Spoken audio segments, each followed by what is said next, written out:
camp immersing students in the world of science and celebrating success. Students from Oakland and the Peninsula are spending the week at Stanford University attending a program called Science in the City. KTVU's Aliana Gomez is live now in the newsroom with a peek inside this camp that prepares these kids for higher education. Aliana. Well, good evening, Julie, and we should know that we're talking about 5th and 6th graders immersed in a unique style of STEM that 8th and 9th graders should actually be learning. But here's something to keep in mind. I don't even remember learning half of the things that they experimented with today. So what I think really makes the difference in learning is how the material is taught.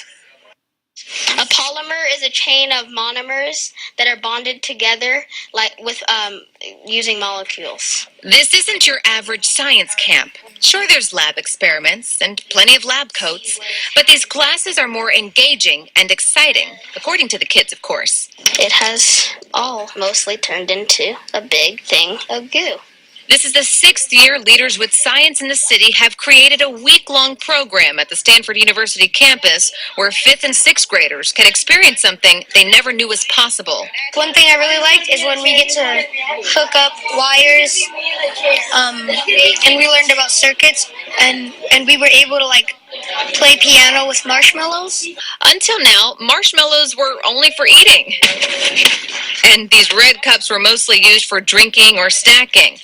For today's lesson, those cups were used in a vortex experiment. The goal is to push the smoke out of the bucket so it hits the cups and knocks down the cups. Preparing these inquisitive minds for a career in STEM is the purpose of this program. Most of these kids, if they're lucky, will get a science lesson once every 2 weeks.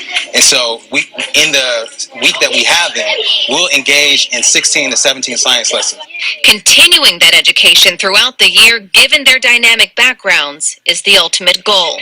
One of our challenges is preparing these kids beyond a week. And so we're thinking about incorporating Family Science Night and then partnering with schools to develop more comprehensive science programs throughout the Bay Area. All 35 of these students come from different backgrounds. Some are inner-city kids with very little access to STEM programs, while others attend schools with million-dollar science facilities. But each one of them shares one thing in common, Julie, and that's a love and passion for science.